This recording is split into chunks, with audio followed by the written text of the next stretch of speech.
Dans l'assemblée des saints, assoiffé je me tiens, que ton onction descende sur moi. Conscient que mon destin est dans le creux de ta main, que ton onction descende sur moi. Je suis disposé, assoiffé, que ton onction descende sur moi. Je suis disposé, assoiffé, que ton onction descende sur moi.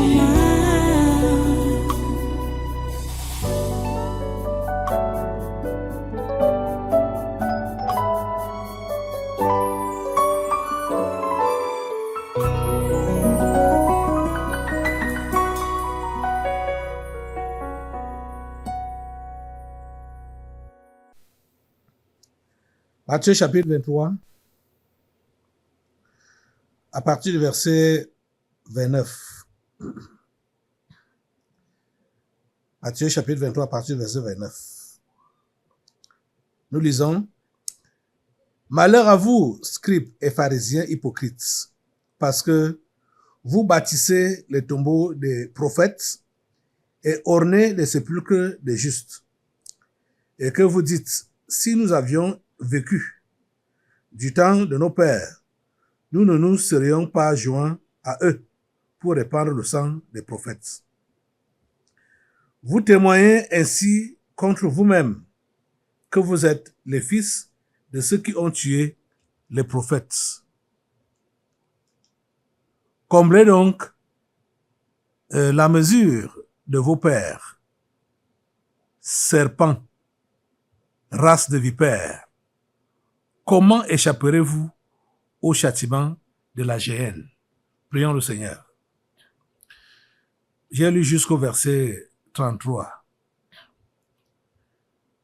Dieu Tout-Puissant, nous te remercions pour ta parole de ce jour et nous te supplions d'ouvrir les yeux du cœur et les oreilles du cœur de tes enfants afin qu'ils puissent voir et comprendre ce que tu as à leur enseigner.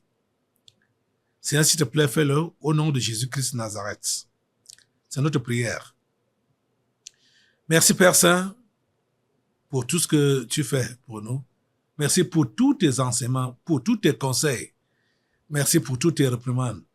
Merci de réveiller vraiment l'esprit des uns et des autres et de permettre qu'ils puissent quitter la religion, fuir la religion et devenir des vrais croyants, des vrais chrétiens, des vrais disciples. S'il te plaît, Seigneur, fais-le. Au nom puissant de Jésus. J'ai prié. Amen. Amen. Assois-toi. Une fois de plus, soyez les bienvenus à ce conquête de naturel de ce 22 mai 2025. Nous continuons notre enseignement sur le même texte. Matthieu chapitre 23. Vous savez que cette phase-ci, nous l'avons commencé avec Matthieu 6. J'aime toujours rappeler ça.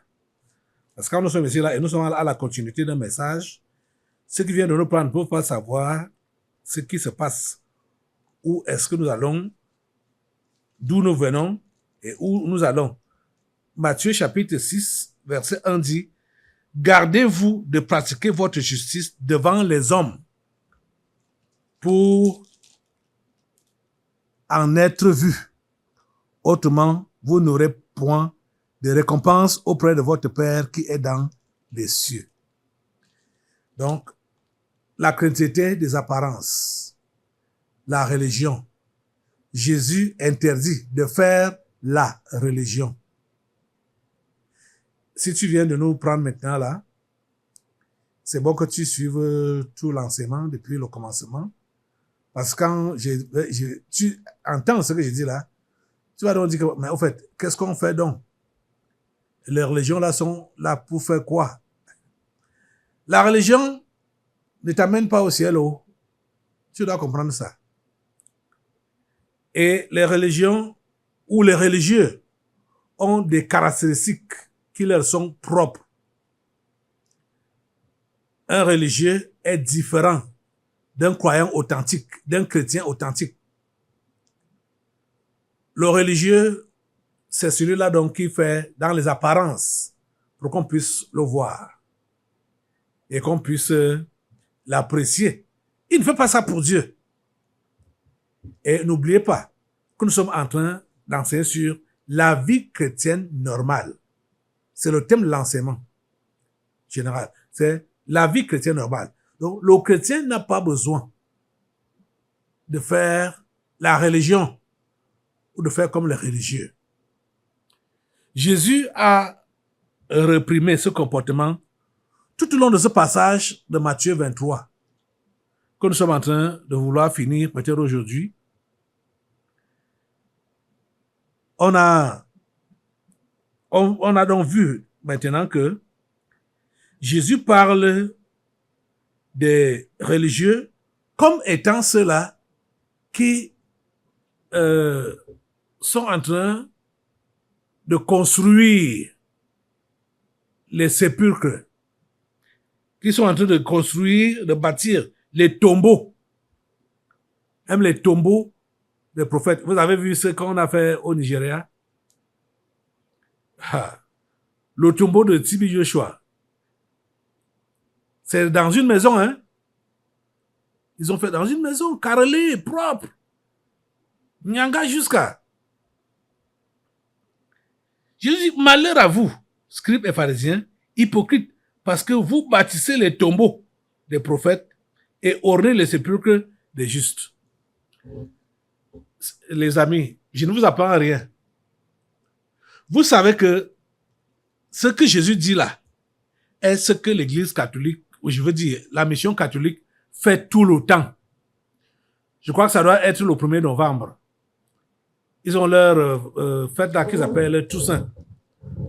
C'est là donc qu'on part sacrer le cimetière et chacun apporte une gerbe de fleurs et dépose sur la tombe de son défunt père, défunte mère ou machin. Ils font ça. Regardez les amis, cette histoire existait avant l'époque de Jésus et à l'époque de Jésus. La religion est une vieille histoire. Vous comprenez ça? La religion est une vieille histoire, une vieille histoire. Et elle est coriace, c'est-à-dire elle a la peau dure pour que les gens s'en débarrassent. Aïe, tu vas seulement leur écorcher la peau parce que la religion est ancrée en eux. La religion est ancrée en eux. La chrétienté se connaît dans le cœur. Et le cœur, un bon cœur se manifeste dans les comportements. Je ne cesse de vous le dire. La religion, c'est différent de la chrétienté.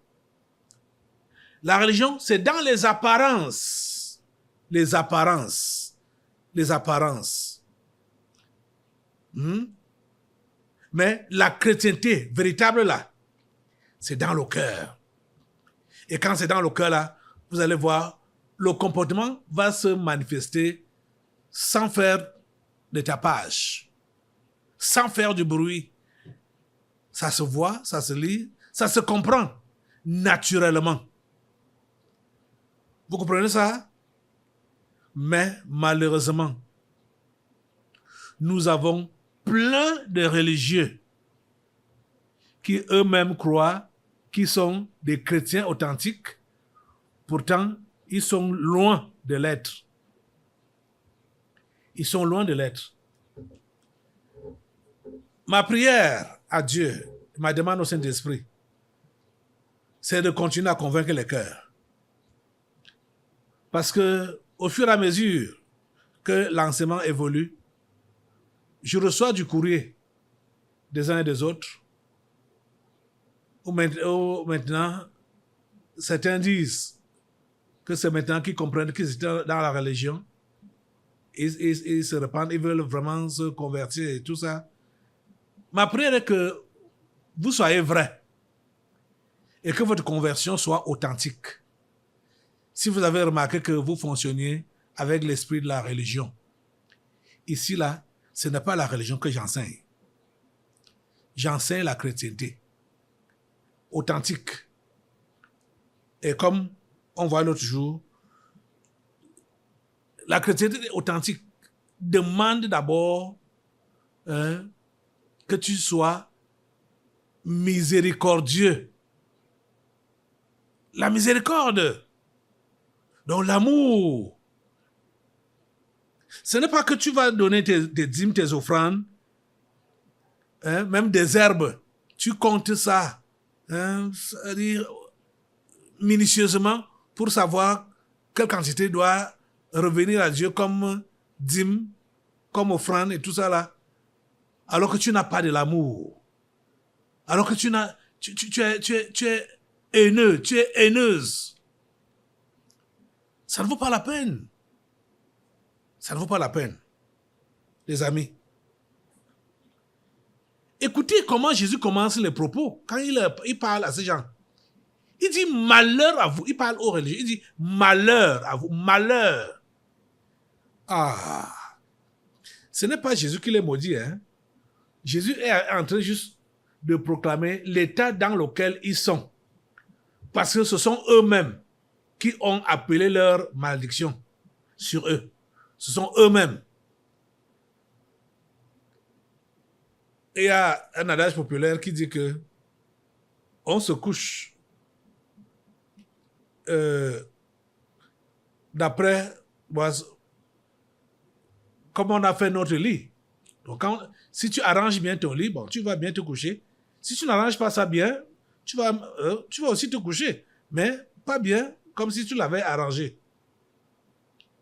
Donc, quand Jésus dit donc, malheur à vous, scribes et pharisiens, hypocrites, c'est pour leur dire que vous êtes maudits. Ce n'est pas moi qui vous maudis, mais vous êtes maudits parce que, c'est ça qui dit, parce que vous bâtissez les tombeaux des prophètes et ornez les sépulcres des justes. Les amis, je ne vous apprends rien ici au Cameroun, et même en Afrique, un peu partout, peut-être sauf dans la religion musulmane, que les morts sont trop vénérés. Les morts sont trop vénérés. Et la vénération des morts, c'est l'esprit de la religion. C'est comme ça que la religion fonctionne. À vénérer les morts, à respecter les morts. Vous avez vu l'autre jour comment Léon XIV allait se prosterner devant la tombe de François Ier. C'est comme ça dans la religion. C'est comme ça exactement que la religion fait. Et c'est comme ça que les religieux font. Les morts. Ils prennent les morts comme s'ils étaient les plus forts, comme s'ils étaient des dieux. Et il y a un truc. Je crois que je vais prendre la parole spécifiquement pour ça. C'est-à-dire la mentalité que les Africains ont, même au niveau de ceux-là qui sont au sommet, c'est-à-dire les chefs d'État et leur population. C'est-à-dire, la vénération des morts, c'est un culte. Jusqu'au point où, au niveau de notre loi, ici au Cameroun, là, on parle de profanation du corps, profanation des sépulcres et tout ça là. On condamne les gens par rapport à ça. Et cette loi-là, c'est parce que on vénère les morts. On adore les morts. Cette histoire de dire qu'on commémore le deuil, la mort, l'anniversaire de ceux-là qui sont morts, ce n'est pas biblique. Ce n'est pas biblique. Vous voyez, ce n'est pas pour rien que la Bible nous a laissé dans l'impasse. Vous savez ce qu'on appelle impasse? C'est un chemin sans issue. La Bible nous a laissé dans l'impasse en ce qui concerne la date exacte de la naissance de Jésus. Vous comprenez? La date exacte de sa naissance, c'est dans l'impasse. Et bon, au niveau de sa mort, on sait que il est mort à la veille de Pâques. Bon, là, même jusque-là, il n'a pas été dit qu'on devait célébrer sa résurrection. Ou comme ça se fait aujourd'hui là, dans la religion, ou célébrer sa naissance, comme ça se fait dans la religion. Rien n'a été dit, rien n'a été précis en ce qui concerne la naissance, même la mort de Jésus, sa sépulture. Vous voyez que Jésus a été même enterré juste par des étrangers. Ce n'est même pas sa famille directe qui a fait le deuil, qui a fait son deuil. Tout cela doit nous enseigner. Ça doit nous enseigner. Pour qu'on comprenne qu'on ne doit pas donner de la valeur à cette histoire qu'on appelle les deuils, les morts, les cérémonies qui sont autour de ça. On ne doit pas donner de la valeur à ça. J'avais déjà enseigné ici en 2015 sur cette histoire de deuil. Bon, c'est vrai que peut-être ceux qui ont rejoint le tabernacle après 2015 ne savent pas ce que j'ai enseigné, mais je fais tout pour essayer de rappeler tout le temps qu'on n'a rien à faire avec les morts. Si votre personne meurt, si c'est vous le chef de famille, vous enterrez la personne sans cérémonie. Ça ne vaut même pas la peine d'aller mettre à la morgue si tu as la possibilité de l'enterrer à l'immédiat. Je dis bien, ça ne vaut pas la peine d'aller mettre à la morgue si tu as la possibilité d'enterrer à l'immédiat. Et si tu as mis à la morgue, ça ne demande pas de cérémonie pour enlever, mettre dans le cercueil et aller enterrer. Directement. Vous comprenez? Vous n'avez pas besoin. Parce qu'aujourd'hui, là, au niveau de chez eux là-bas, les mondains et les religieux, c'est tout un problème. Si on ne t'a pas vu au deuil de tel ou de tel, tu n'es pas venu au deuil de tel, au deuil de mon père, au deuil de ma mère, au deuil de mon frère, tu n'es pas venu. Ça devient un problème, tout un problème. Alors qu'on ne devrait pas faire de problème par rapport à ça. Pourquoi est-ce que ça se passe comme ça? C'est parce que la religion a donné de l'importance à ça. Aux morts, au deuil, aux cadavres, aux fantômes. La religion a donné de l'importance à ces choses-là. Ces choses-là n'ont pas de valeur. Même les tombes là, ça n'a pas de valeur. Ça n'a pas de valeur. Est-ce que vous comprenez? Mais écoutez, les amis, au niveau de la Bible, vous lisez la Bible, il y avait des rois révolutionnaires, je ne vais pas appeler ici, révolutionnaires par rapport aux choses de Dieu. Parce que quand le peuple avait déjà abandonné le chemin de Dieu, Dieu suscite un roi qui va remettre de l'ordre et restaurer le culte à Dieu. Il y avait certains qui, ce qu'on appelle donc la profaner les tombeaux de ces méchants-là. Ils profanaient ça et pour brûler leurs ossements. Donc, comme pour dire qu'ils commencent à brûler même leurs ossements avant qu'eux-mêmes n'aillent brûler en enfer. Vous comprenez? Et il y a un prophète, celui-là, il a été malin. Comme il savait que ce que le jeune prophète avait prophétisé allait se produire, lui, il était un vieux prophète qui n'avait plus l'onction de Dieu. Dieu ne lui a pas montré ce qui devait se passer. Et que Dieu a délégué quelqu'un, un prophète qui venait de loin, un jeune prophète, venir prophétiser. Là où ce vieux prophète était, le vieux prophète a usé de mensonges pour le séduire et le détourner.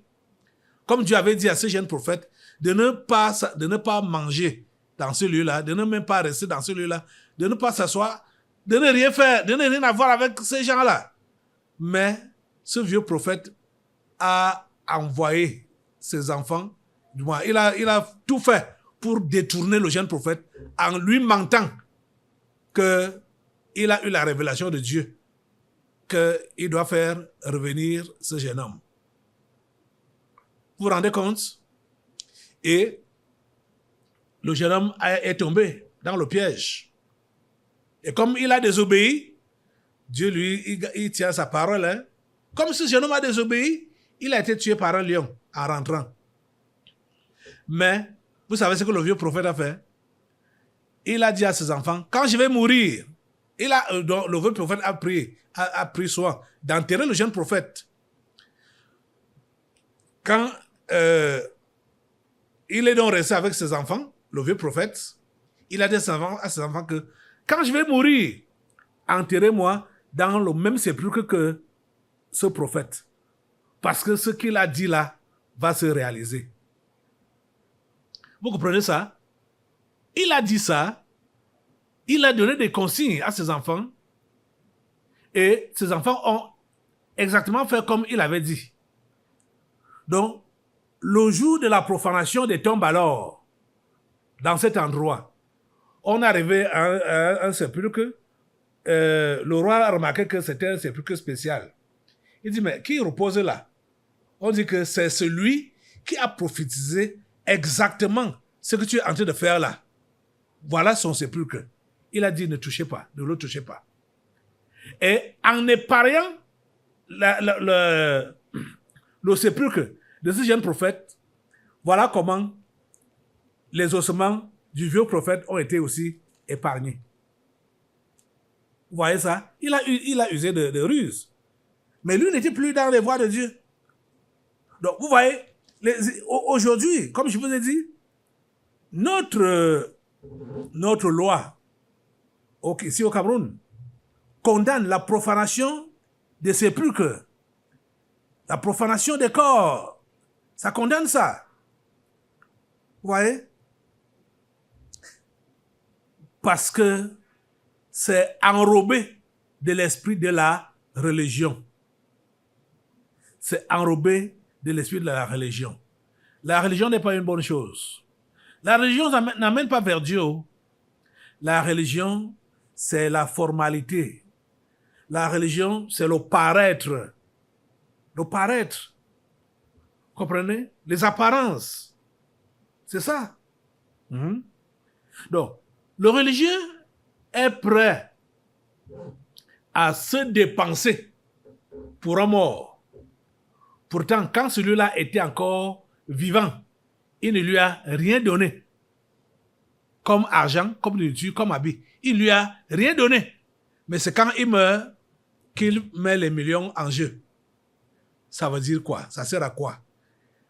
Et laissez-moi vous dire que c'est vraiment une doctrine qui est ancrée dans les mentalités des gens, où ils croient que quand ils font ces gestes-là, la terre leur sera favorable. Quand je parle de la terre, c'est-à-dire la tombe là, quand ils vont mourir, ils ne vont pas connaître les horreurs de l'enfer après leur mort. C'est comme ça qu'ils croient qu'il faut donc être gentil, généreux avec ceux qui sont déjà morts pour récolter les faveurs de la terre. Vous voyez? C'est pour cela qu'ils vont donc tout faire pour calmer, pour dire pour eux, pour calmer la colère ou la colère des morts. À l'époque de Jésus,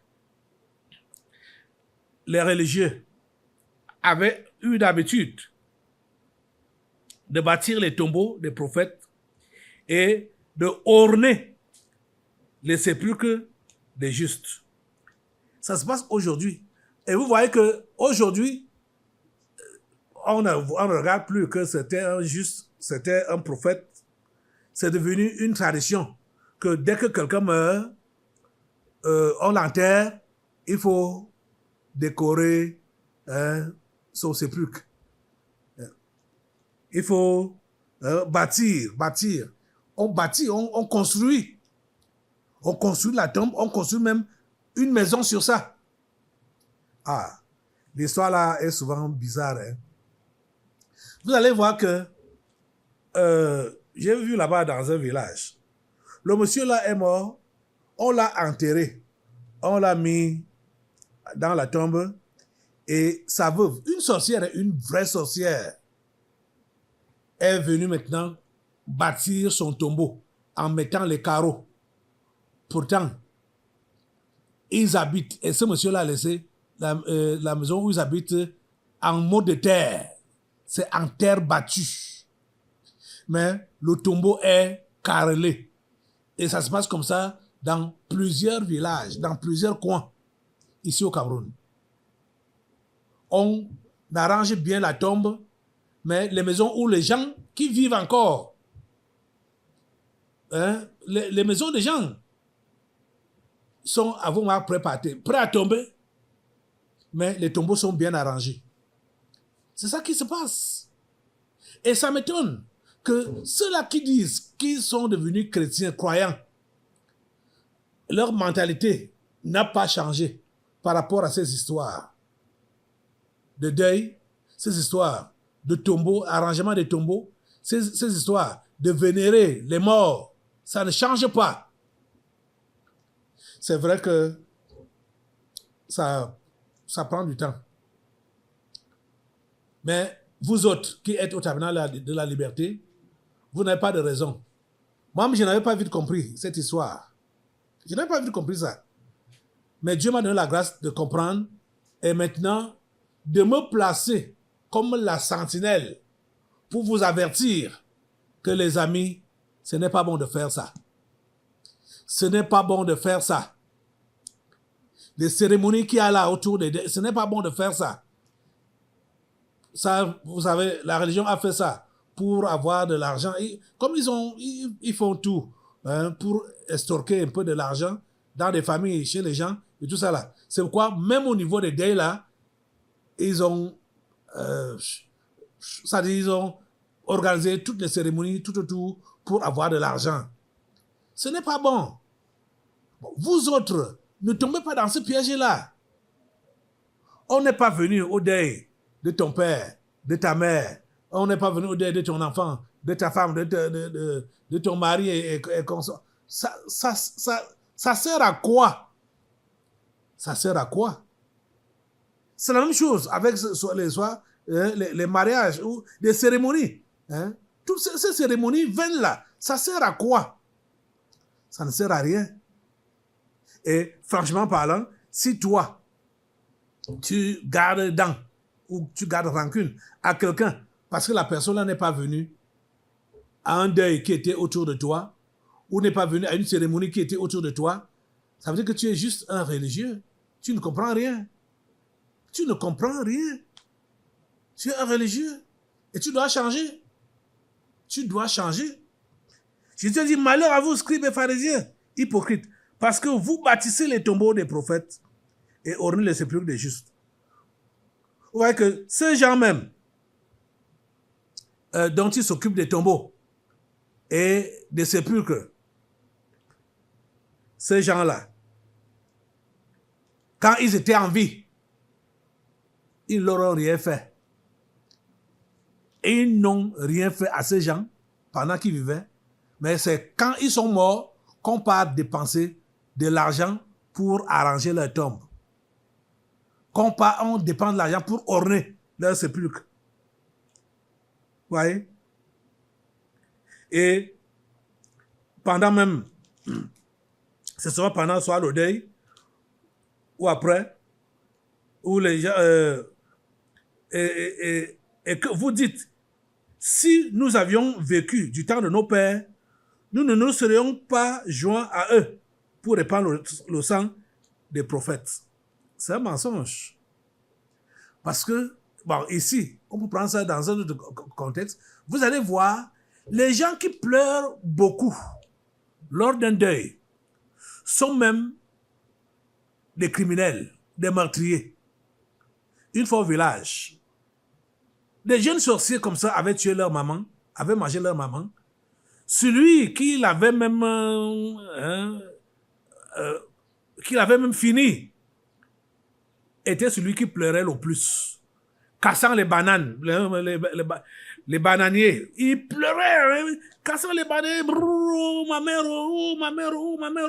Pourtant, c'est lui qui l'avait tué. C'est lui qui l'avait égorgé. Le jour du deuil, c'est lui qui pleurait plus que tout le monde. Vous imaginez? Et c'est comme ça que ça se passe. Oh les amis, c'est bizarre et étonnant de voir que plusieurs parmi vous, vous êtes dans cet esprit de religion. Vous n'avez pas de la miséricorde, de l'amour pour quelqu'un pendant qu'il est en vie. Et quand il meurt, vous allez, vous dites, pourtant, vous étiez en train de... Vous n'avez rien fait à cette personne quand la personne était encore en vie. C'est quand la personne, vous dites, vous prétendez être compatissant. Arrêtez ça. Arrêtez ça. Ayez un cœur d'amour pour les vivants. Un cœur de miséricorde pour les vivants. Oh les amis, je n'ai pas cessé de vous le dire, que la chrétienté, c'est dans le cœur. Et que ce qui est dans le cœur là, se voit par le comportement. Ça passe par les paroles et par le comportement, ce qui est dans le cœur. Si c'est l'amour qui est réellement dans ton cœur, l'amour là va se manifester dans tes comportements, dans ton comportement et dans tes actes. L'amour dans le cœur. C'est ça qui atteste que tu appartiens à Dieu et que Dieu est ton Père. C'est ça que tu vas avoir dans ton cœur. L'amour, la miséricorde. C'est ça qu'il faut avoir dans le cœur là. Vous comprenez ça? Donc, les histoires, des apparences là, c'est... Allez tromper les gens là-bas dehors avec ça. Mais vous ne pouvez pas tromper Dieu avec ça. Votre apparence, ça ne va pas tromper Dieu. Vous comprenez ça? Que Dieu vous aide. Lève-toi sur tes deux pieds maintenant. Et demande à Dieu de te pardonner ton hypocrisie. Demande de te pardonner ton hypocrisie. Parce que tu as été comme ces gens. Hypocrites. Tu as prétendu pleurer quelqu'un, t'apitoyer sur quelqu'un, alors que cette personne, pendant qu'il ou qu'elle vivait, tu n'as rien fait pour elle ou pour lui. S'il vous plaît, ne continuez pas avec ce genre de comportement-là. Seigneur, s'il te plaît, aie miséricorde, aie pitié de tes enfants et change-les. Change ses cœurs. Change ses cœurs. Au nom puissant de Jésus, j'ai prié. Amen. Assois-toi. Nous allons maintenant passer aux délivrances prophétiques.